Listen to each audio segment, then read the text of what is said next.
Welcome to Discovery Tour by Assassin's Creed, Ancient Egypt.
Welcome to Alexandria, planning of the city.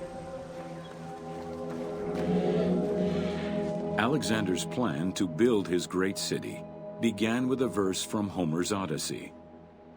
There is, in front of Egypt, in the sea with many swells, an island called Pharaohs.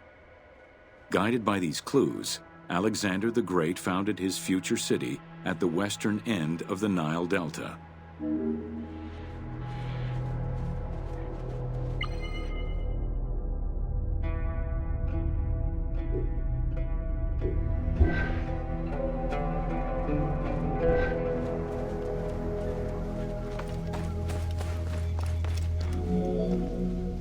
Though Alexander considered this location ideal for his great city, it presented considerable challenges. Too difficult to access during storms, the surrounding swamps threatened disease, and the limestone soil prevented the growth of healthy crops. However, due to the influence of his mentor Aristotle, Alexander the Great recognized that the true value was its strategic emplacement. Alexander knew that in controlling Pelusium to the east, Memphis to the south, and his crowning glory Alexandria to the west, he would create a triangular stronghold, allowing him to control the entire delta while giving him access to the Mediterranean.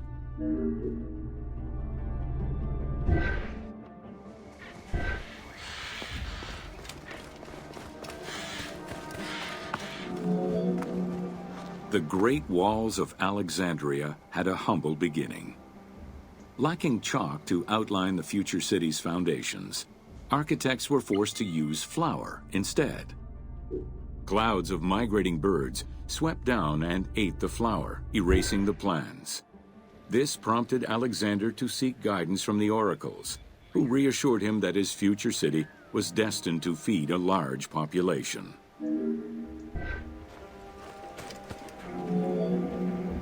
Excavations led by Mahmud Bey el-Falaki in the 19th century revealed that the wall enclosure measured approximately 5.2 kilometers in length and 2.2 kilometers in width. It was roughly 9 meters in height.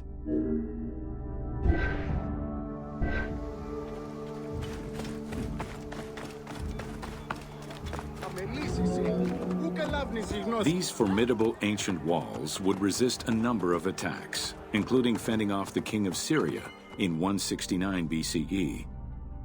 It wasn't until 295 CE that they eventually fell to Roman Emperor Diocletian, and this only after 8 months of relentless assault.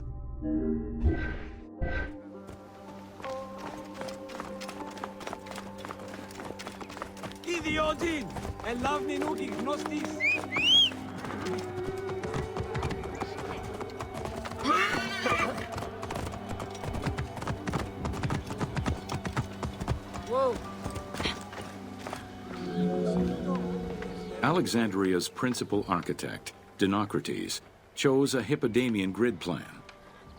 The grid maximized functionality, with wide, straight roads and canals running beneath them. Alexander recognized the military value of the city's design. The wide, parallel streets gave him optimal surveillance of the city, while allowing the unobstructed flow of troops.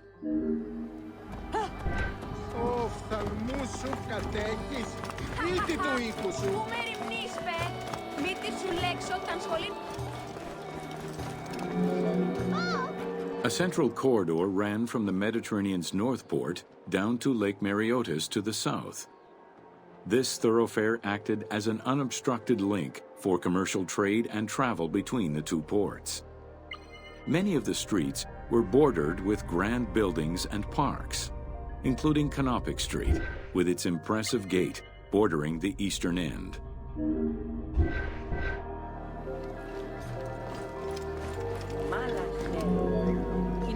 Alexandria was most likely built upon an already existing Egyptian village. Upon its completion, the Egyptians reviled the city, refusing to call it by its founder's name. Instead, they called it Raked, the building, as a mark of disdain, which was later Hellenized into Rakotis. Despite this, the name Alexandria would remain.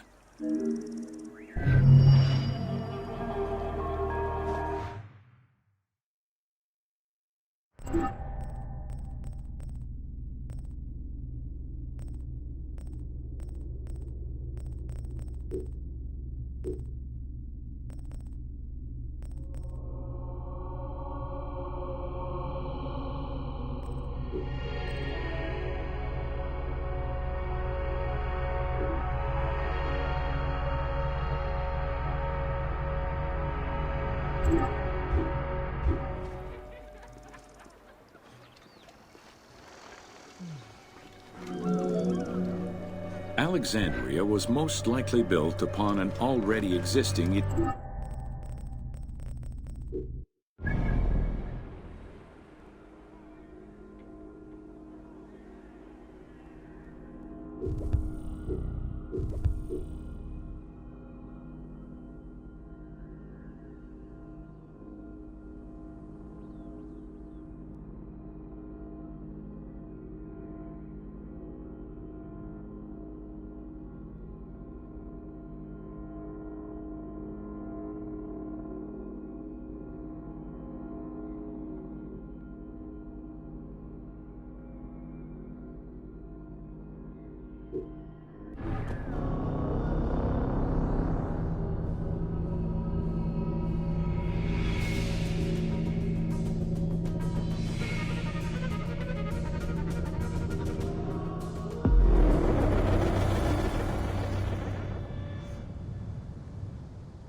Welcome to Menkaura's funerary complex.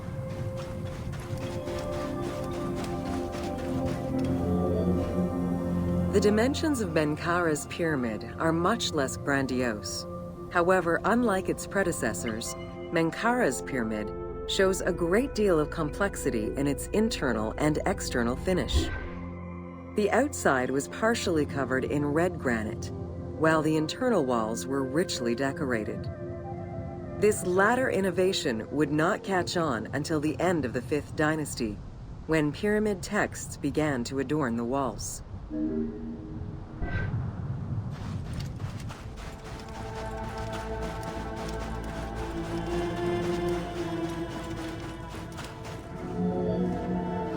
Menkaura's pyramid contains 2 sloping passages, both located in the northern side of the structure. The upper one was abandoned during the construction phase, whereas the lower one, slightly above the base of the monument, constitutes the real entrance. The lower passage leads to a first room, which, for the first time since the reign of Djoser, is decorated with engraved false doors.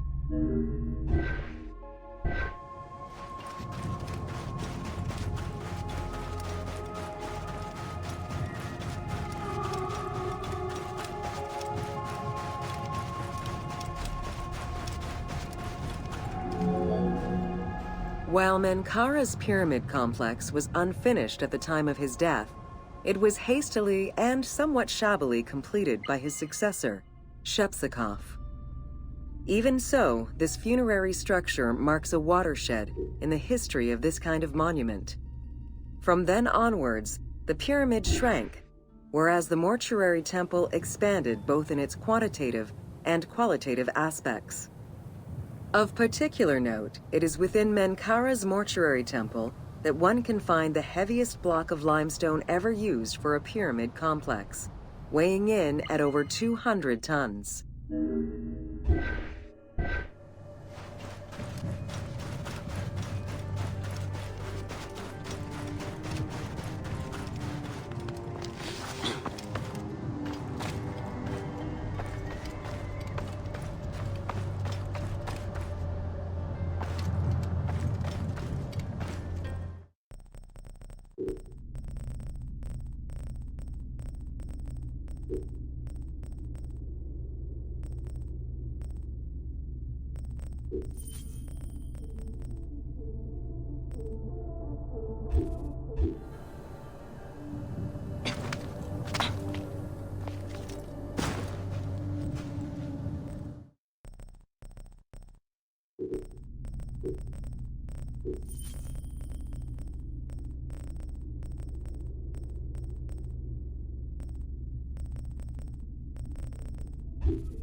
Menkaura's causeway was completed in mud brick by the king's successor, whereas the lower part was nothing more than a simple ramp. As for the Valley Temple, it was built in 2 phases. The foundations were first laid out in limestone during Menkaura's reign, but the temple itself was completed in mud brick afterwards. As such, the Valley Temple was soon damaged and ended up being completely rebuilt during the 6th dynasty.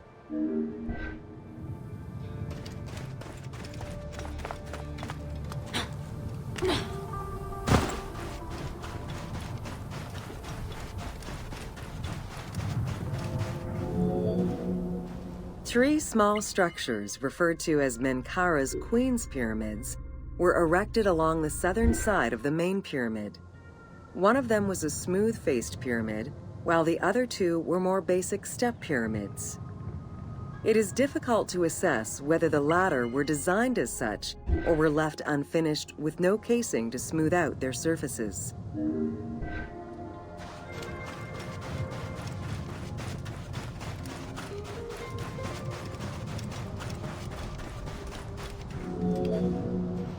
The easternmost pyramid was built with the traditional rooms and corridors found within a satellite pyramid meant to house the king's ka.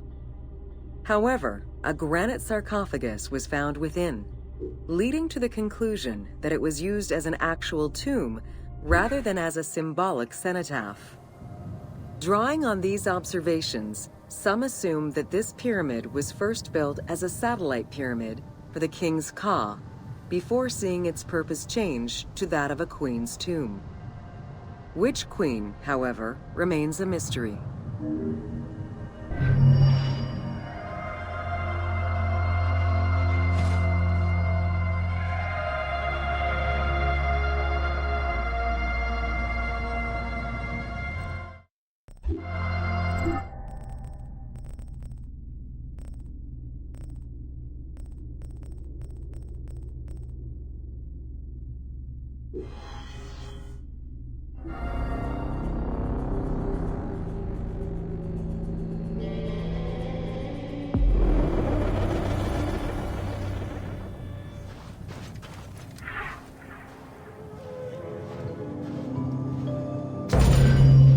Welcome to The Origin of the Pyramid.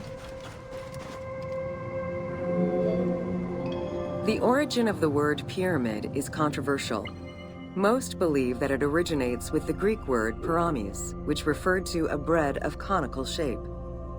Life and death in ancient Egypt were modeled on the cycle of the sun. The perfect shape of the smooth-faced pyramid became associated with the metaphor of the pharaoh transformed into one of the sun's rays in death.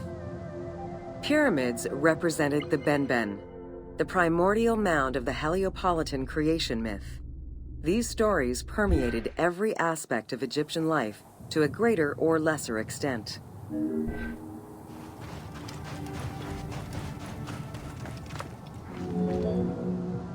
During the pre-dynastic period, the development of funerary practices was different depending on whether one was located in Lower Egypt or Upper Egypt. Well before the pyramid, there was the burial pits.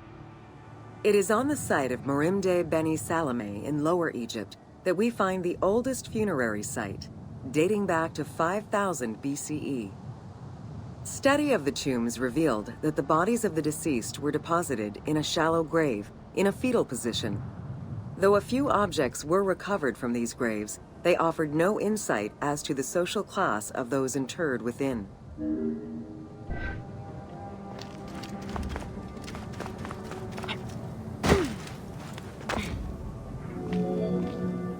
In Upper Egypt, pre-dynastic practices are easier to study, but reveal more complex funerary rites. They are divided into two cultural phases, Badarian and Nagada. The Badarian phase ranged from 4400 BCE to 3800 BCE. Small necropolises were discovered on the outskirts of villages, revealing the emergence of a funerary cult. The bodies of the deceased were lowered into an oval grave and covered with goat or gazelle skins. Items needed in everyday life were added alongside the body.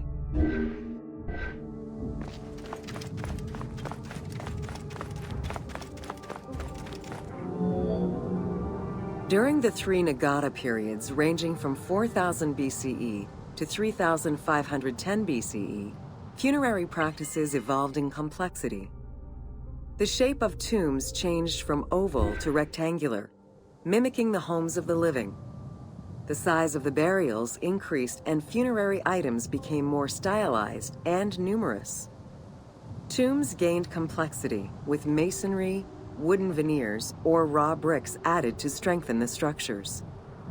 In time, socially stratified necropolises emerged. For example, in Hierakonpolis, the elite and commoners had separate necropolises.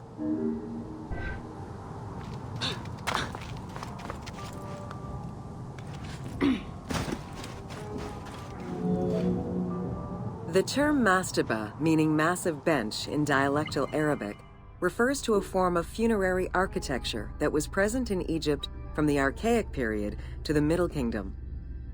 An evolution of the burial pit, mastabas were generally composed of two parts. A structure was built above the ground in the form of a massive rectangle with stepped walls, and a subterranean burial chamber was located underneath. Smaller mastabas often surrounded the much larger tomb of the king. These generally held the remains of the king's relatives and courtiers.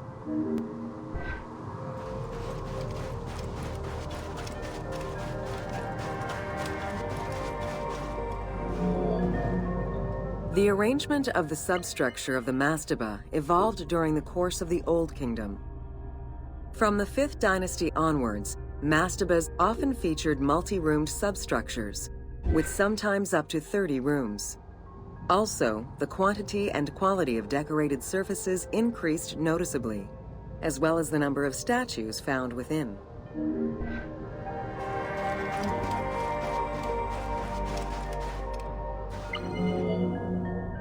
The 6th dynasty would see art used to its utmost. The entire surface of a mastaba would be covered in scenes of daily life, illustrating the prosperity of those lucky enough to comfortably spend eternity near the pyramid of a pharaoh.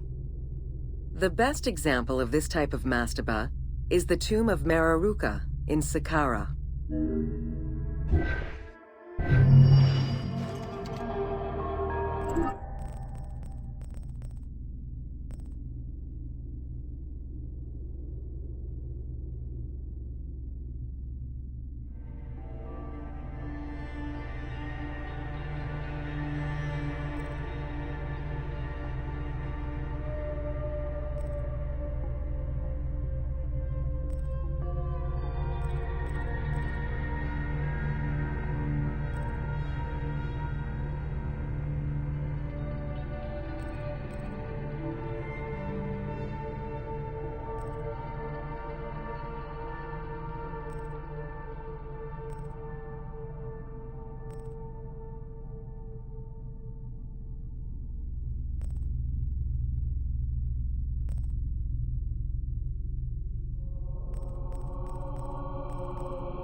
Welcome to Secrets of the Great Pyramid.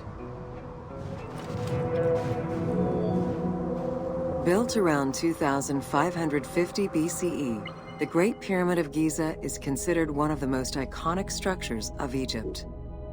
It is the biggest of the pyramids and the only one of the 7 wonders of the ancient world still standing.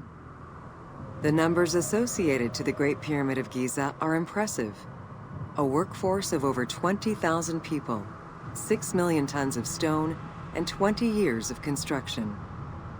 It was a massive undertaking for a pharaoh's tomb.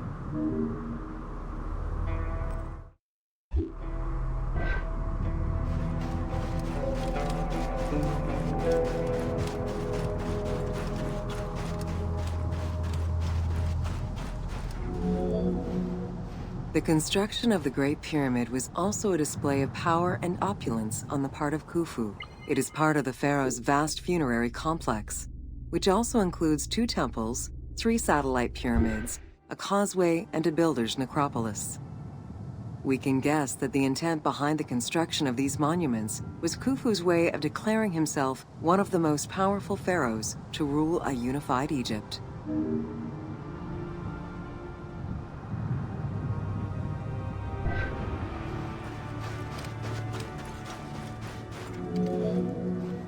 New insights into engineering and ancient Egyptian culture are still being revealed over 4,500 years later. For example, a recently unearthed papyrus offers a glimpse into the life of a tradesman at the time of the pyramid's construction. Also, a logbook belonging to a team leader during the building gives details on the craftsmen, their work schedules, and the raw materials required.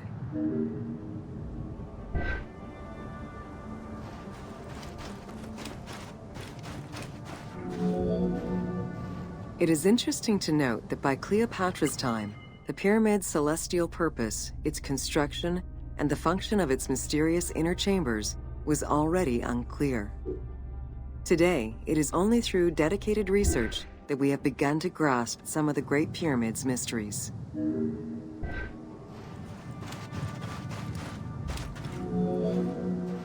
The Egyptians had polished their design for centuries by the time work on the Great Pyramid began. Intended as a tomb for Khufu, the Great Pyramid's structural design has been considered to be nearly perfect by engineers and historians ever since.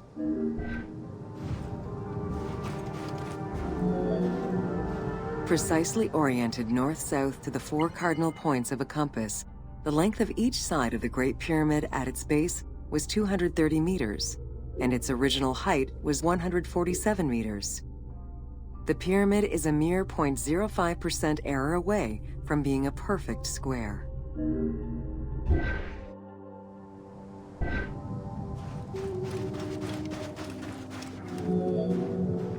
In order to achieve the shape of a true pyramid, the design required many considerations in the planning phases as well as precision during execution. It was especially critical that they control the angle of inclination on all sides at every stage of construction.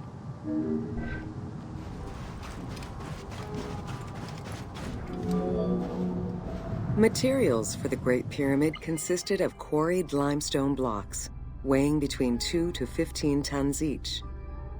The methods of moving these blocks into place is still debated by architects and Egyptologists. The precision of its design in an age with only soft metal tools, as well as the enormous scale of its construction, make the Great Pyramid one of the most impressive feats of human engineering.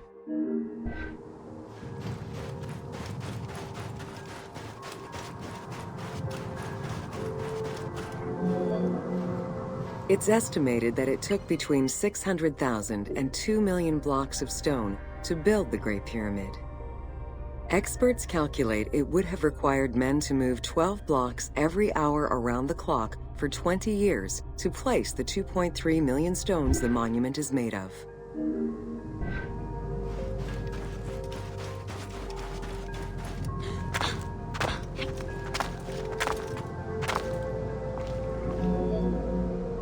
While the interior chambers were built with red granite from Aswan, most of the pyramid was made from local limestone, weighing between 2 to 15 tons per block.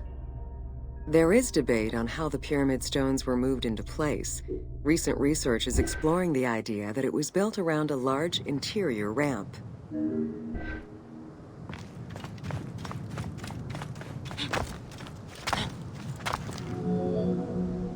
The recently discovered logbook confirms that the high-quality limestone of the outer casing was brought by boat across the Nile from a quarry in Tura. Once complete, the smooth white polished stone of the Great Pyramid would have reflected the sunlight like a beacon, earning it the name the Horizon of Khufu.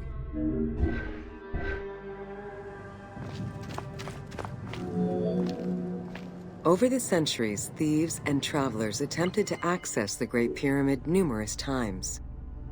Ancient writings describe details of its interior, proof that some made their way within, though who gained entrance first and when is unknown.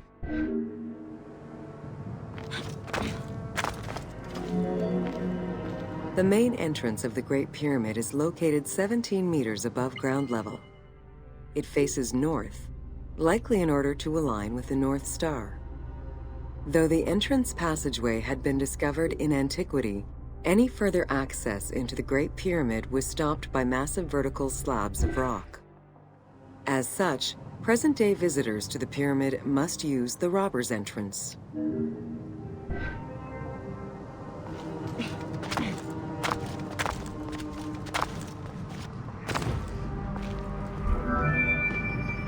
The robber's entrance is reported to have been opened in the 9th century by Caliph al-Mamun. In search of treasure, the Caliph had his men dig their way inside the Great Pyramid. The most likely scenario is that they enlarged a corridor which had been created by tomb robbers during antiquity.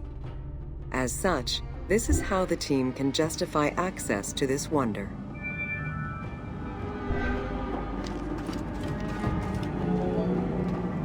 Attempts to gain entry to the Great Pyramid and uncover its potential secrets continued throughout the centuries.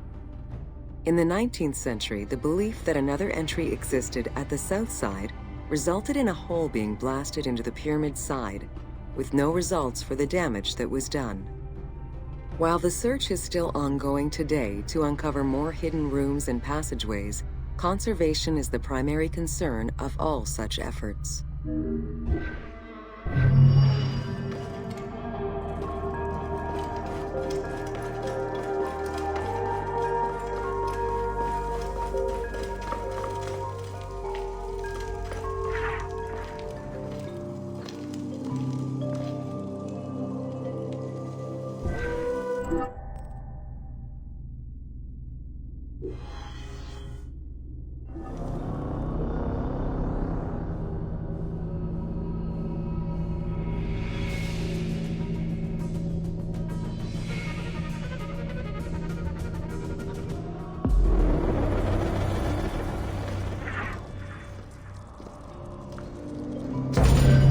Welcome to the Great Pyramid, Subterranean Chamber.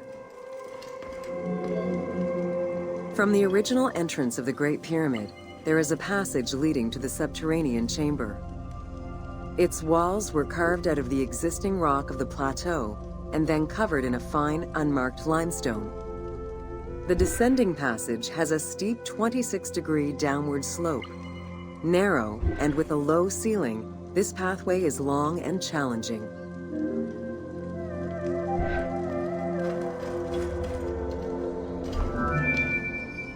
While the original passage was 145 meters long, the team reduced its length and made it both wider and higher. The main focus of the work in reproducing the location was centered upon preserving the unique claustrophobic environment of the Great Pyramid, while still allowing for a smooth game navigation.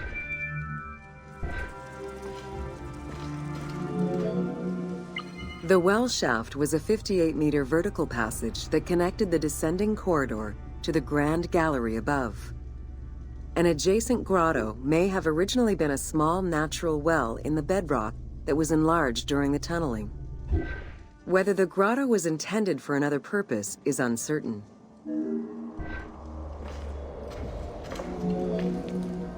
There is much speculation over the purpose of the well shaft. One theory is that the channel was cut or enlarged to supply air to workers in the descending passage. Another is that it was meant to provide an exit route once the work was done in the heart of the pyramid. Without the well shaft, workers would have been trapped inside forever when the Grand Gallery was sealed. The opening at the bottom of the well shaft was most likely sealed by exiting workers to camouflage the passageway.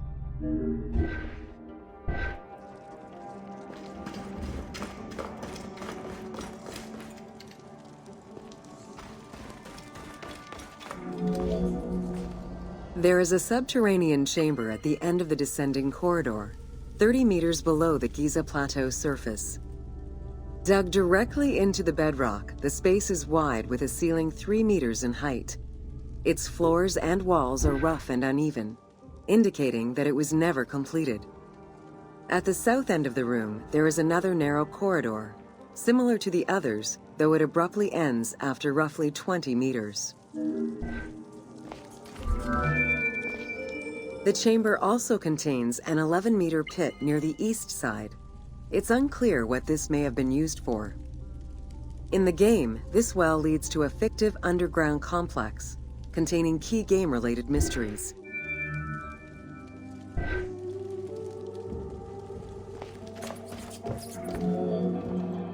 The subterranean chamber's original purpose remains a mystery. One popular theory is that it was originally meant to be Khufu's burial chamber, but the pharaoh changed his mind, preferring to be buried higher up in the pyramid, which would explain the chamber's unfinished state.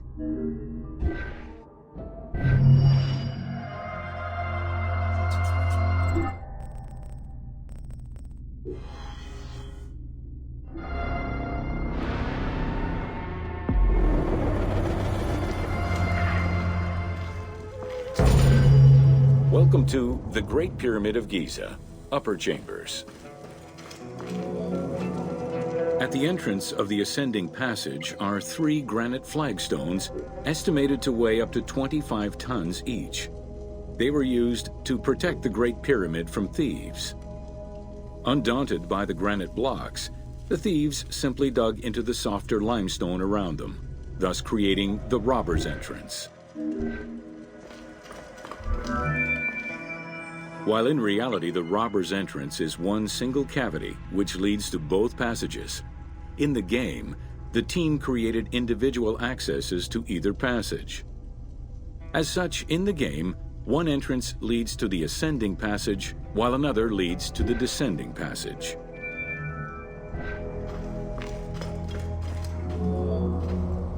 The ascending passageway of the Great Pyramid provides a direct path into the Grand Gallery and is accessed 30 meters from the entrance along the descending corridor. Both corridors have similar dimensions and are designed with the same 26-degree incline.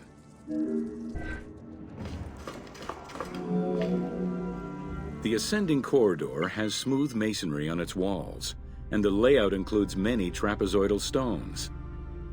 Both the floor and ceiling of the passageway indicate that the passage was enlarged, possibly during or after the funeral, to allow workers room to move granite blocks meant to plug the corridor.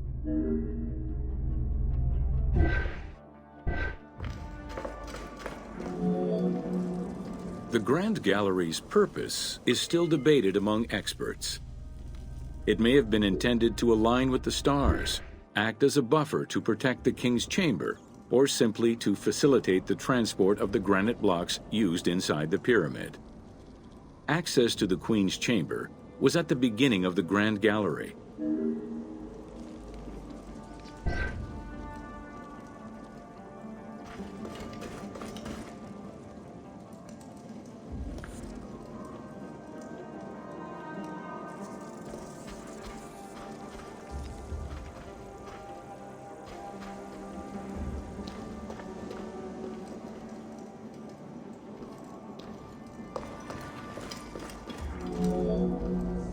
Though this room is referred to as the Queen's Chamber, it is believed that there was no queen buried here.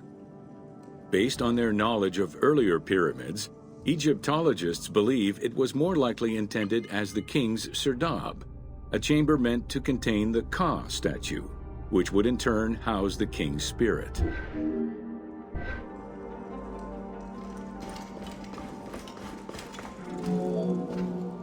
Situated exactly within the pyramid's center, on the east-west axis of the pyramid, the chamber has a vaulted ceiling and measures 5.7 by 5.2 meters. In the eastern wall, there is a niche tucked away in a small corbelled archway, which may have originally held the Ka statue. Behind this niche is another smaller hole, possibly dug out by thieves in search of further treasure.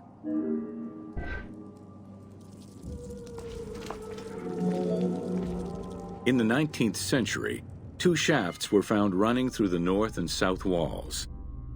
They each run in a horizontal line for 2 meters before sloping upward, and both are closed off with limestone blocks fitted with copper handles. Whether they were intended as ventilation shafts for workers or a celestial connection for the pharaoh's spirit is unconfirmed.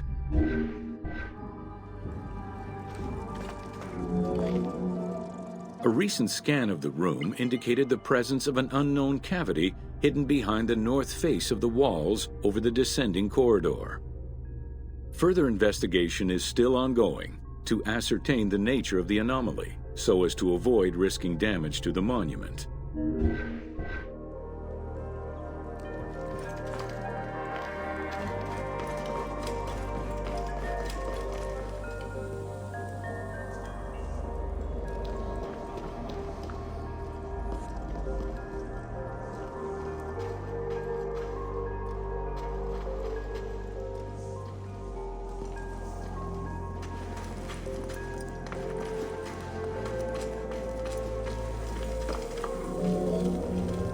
Khufu's architects were possibly influenced by earlier rhomboidal pyramids when designing the gallery.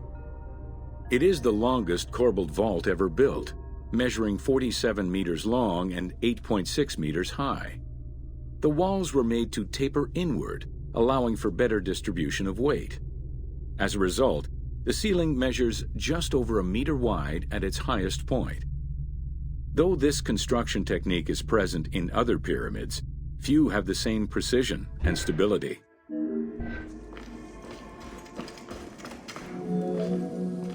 While the space is visually dramatic, the gallery seemed to serve a practical function, though what exactly remains uncertain. Still, the wall design was undoubtedly meant to contribute to the stability of the structure, and its floor may have helped workers move the materials. A channel runs along the middle of the room. A movable floor originally rested in this central recess. The raised benches on either side are equipped with slots that may have been used to help position the granite blocking stones.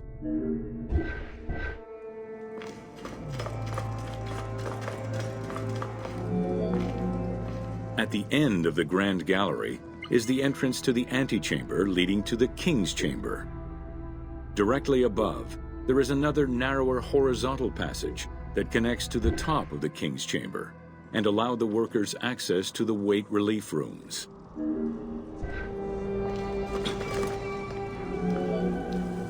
The far end of the Grand Gallery leads to a small antechamber with a portcullis, preventing access to the King's Chamber.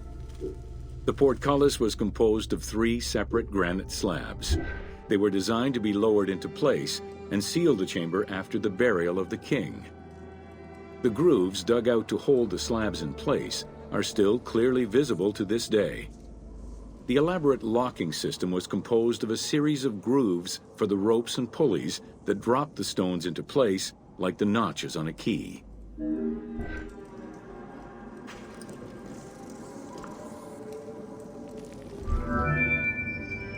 For the purposes of the game, the team elected to remove the portcullis slabs in order to grant the player access to the King's Chamber. In reality, workers would have backed out of the room after the funeral, lowering each slab into place behind them one at a time. Each of the 3 stones were smashed by looters centuries later, and evidence of their break-in is still evident.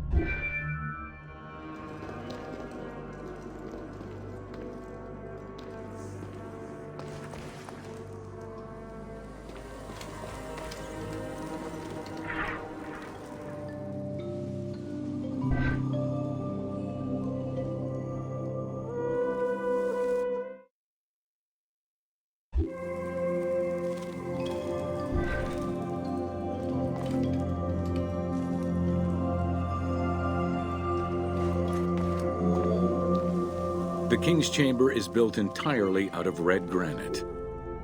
The King's Chamber measures 5.8 meters in height. It has an imposing cover of 5 stacked levels above, with granite beams weighing 25 to 40 tons each.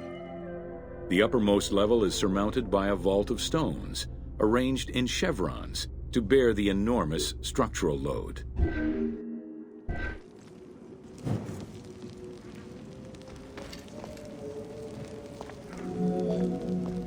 As in the Queen's Chamber, 2 shafts extend out from the room towards the north and south faces of the pyramid. They measure nearly 64 meters until they are blocked by copper-handled granite plugs. Some experts in the culture of the Old Kingdom believe that the shafts were thought to lead the king's soul to the stars, with the incarnation of the pharaoh as the god Ra, represented by the northern well, and the god Horus by the southern well.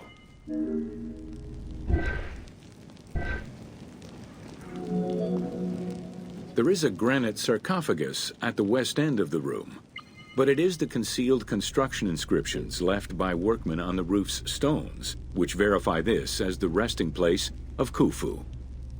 The sarcophagus was recorded as being empty when it was discovered, and its design indicates that there was once a lid in place. It's possible that this sarcophagus is only a cenotaph in memory of the pharaoh, but was never actually meant to receive the body.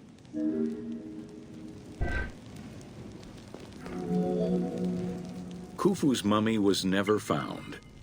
It is hoped that as of yet undiscovered hidden rooms and shafts of the pyramid may provide an answer as to its location.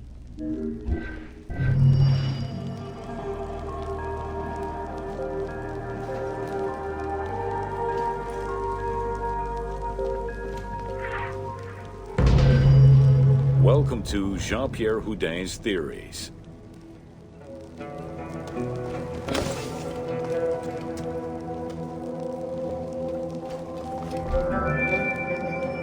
The team wanted to provide players with a sense of exploration and discovery, particularly within the Great Pyramid. As such, a decision was made that the internal design of the monument in the game would reflect Jean-Pierre Houdin's theories. While the antechambers of the king's tomb have yet to be discovered, Houdin posits that this is merely due to a unique design, placing the pharaoh's tomb at the center of the pyramid. The entire tour you are about to take was designed along Houdin's hypotheses.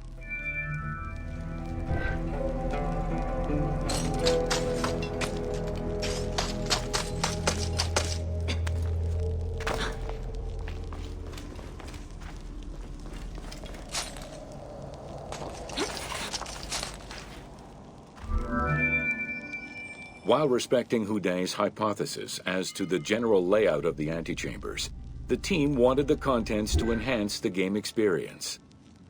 In regular royal tombs, the antechambers were filled with all the material goods needed by the pharaoh in the afterlife. To support the feelings of discovery and awe, the art team created a unique and fantastical treasure in this second antechamber.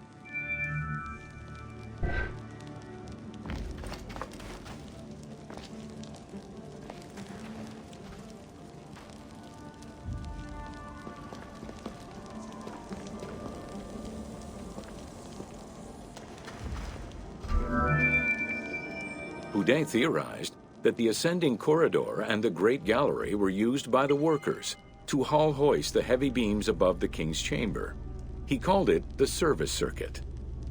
The corridor you are in now was created by the team following Houdin's theory and is referred to as the noble circuit.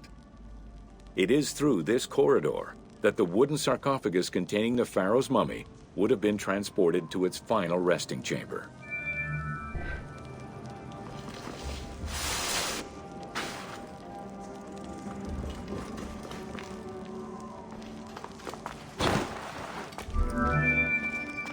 With this structure in mind, one can easily assume that the pyramid's entrance would have been connected to the 2 antechambers. Modern research has revealed that a cavity might be located behind the north face chevrons of the pyramid.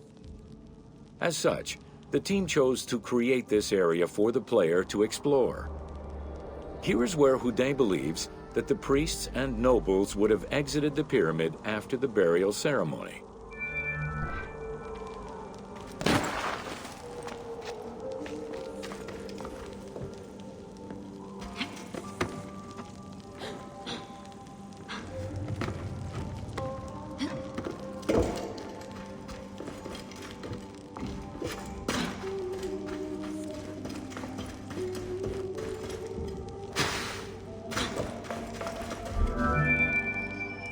Many theories regarding the construction of the Great Pyramid rely on the usage of external ramps.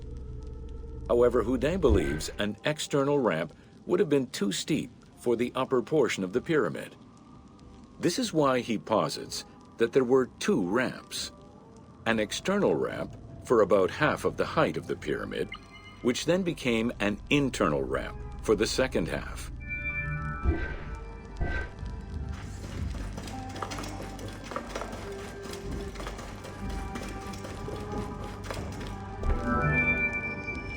Houdet's theory states that this internal ramp followed the sides of the pyramid in an ascending spiral pattern. A notch discovered in the edge of the Great Pyramid, known as Bob's Room, seems to support this theory.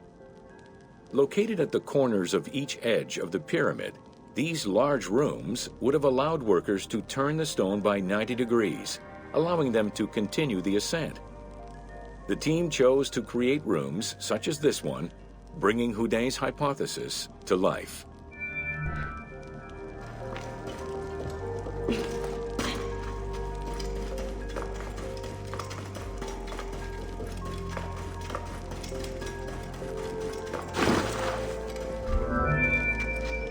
This long corridor was the first section of the ascending internal ramp. Through it, the blocks used to build the Great Pyramid would have been carefully moved upward and then turned at each edge of the pyramid in order to continue their ascent. Though the team only created the main ramp for the game, Houdet posits that this ramp had two levels, allowing workers to return safely to the bottom thanks to an additional corbelled upper section.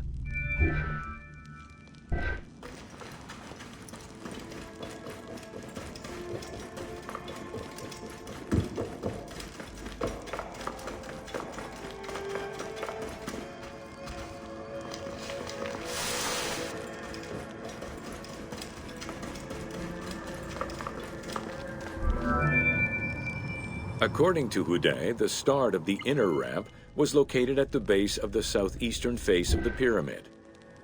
This location would have been the junction point of the external and internal ramps. Below us, workers would have built the lower part of the pyramid with the external ramp before eventually switching to the internal ramp for the middle and upper sections of the pyramid. At that time in the process, they could have reused the material of the external ramp to fill the center of the pyramid, hauling the stones in through the internal ramp.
Welcome to Osiris, the first mummy.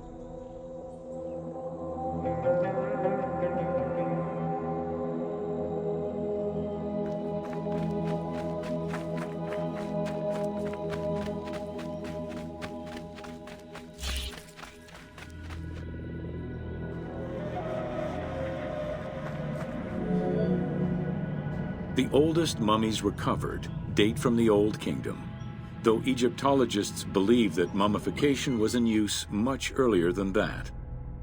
At first, the body was mummified through environmental desiccation, by leveraging the dryness of the environment and the heat of the climate. Early experimentations in mummification were conducted with the use of resin made from tree sap.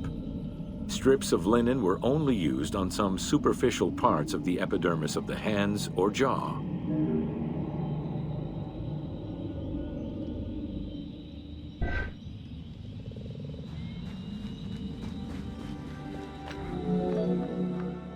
Ideologically, the will to preserve the body is not explained in any way until 3600 BCE. This is when the Egyptian belief that the body housed the soul was finally documented for modern Egyptologists to eventually decipher. It was not until the arrival of the myth of Osiris in the Egyptian religion around the 5th dynasty that mummification was thoroughly conceptualized. The practice was thereafter grounded in both a mythological and ideological point of view.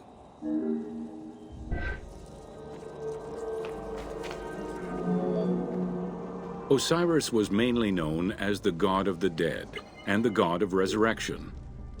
The most well-known Genesis myth concerning Osiris is that of his dismemberment.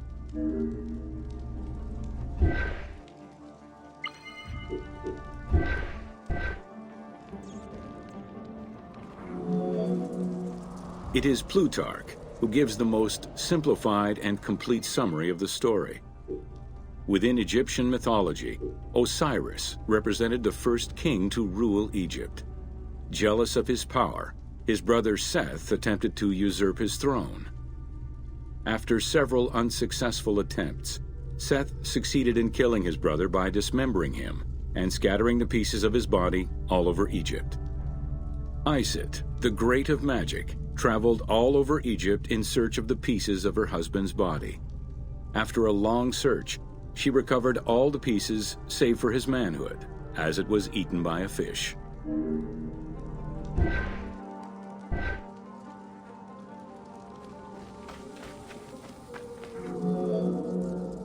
Isis then reassembled the body of her husband by binding it together with strips of linen. Aided by her sister Nephthys, another powerful magician, they gave Osiris the breath of life. This not only brought him back from the dead, but also allowed him to recover his virility long enough to impregnate Isis, thus ensuring his succession before, once more, dying. Thus Horus was born.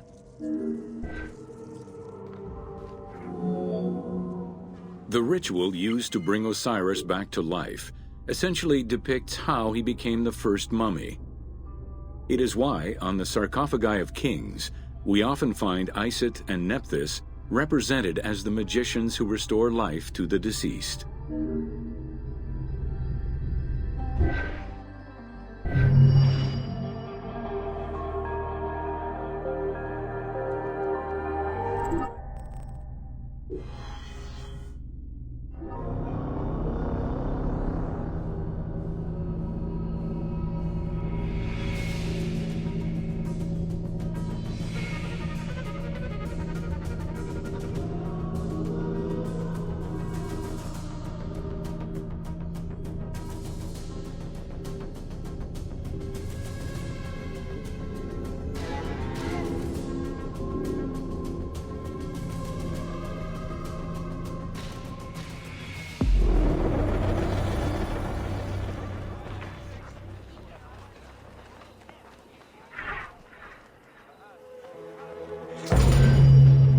Welcome to Mummies of Ancient Egypt.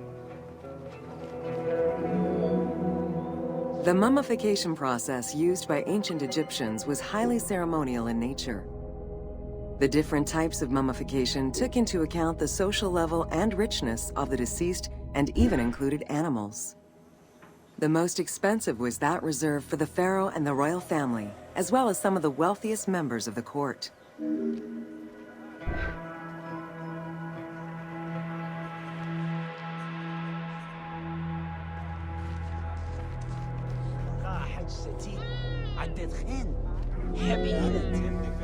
The first step was cleaning. Once bodies arrived at the mummification site, they were placed on inclined tables while the bodily fluids drained away. They were then cleansed by priests until they were deemed ready for the purification process.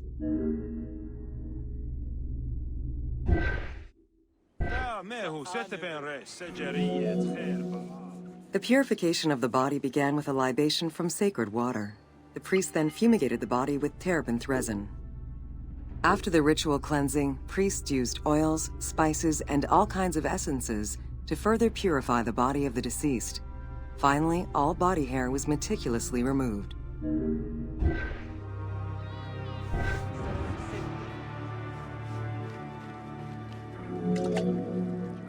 Once the body was properly purified, embalmers removed the organs, following very specific procedures. First, the brain was extracted by inserting a spoon through the nostril to break the ethmoid bone. Then, using a spatula, the pieces of the brain were removed as thoroughly as possible. What matter remained was extracted after a process of liquefaction, achieved through the use of a caustic liquid. The cranial box, once emptied, was rinsed and disinfected with palm wine, and then stuffed with strips of linen cloth and liquefied resin.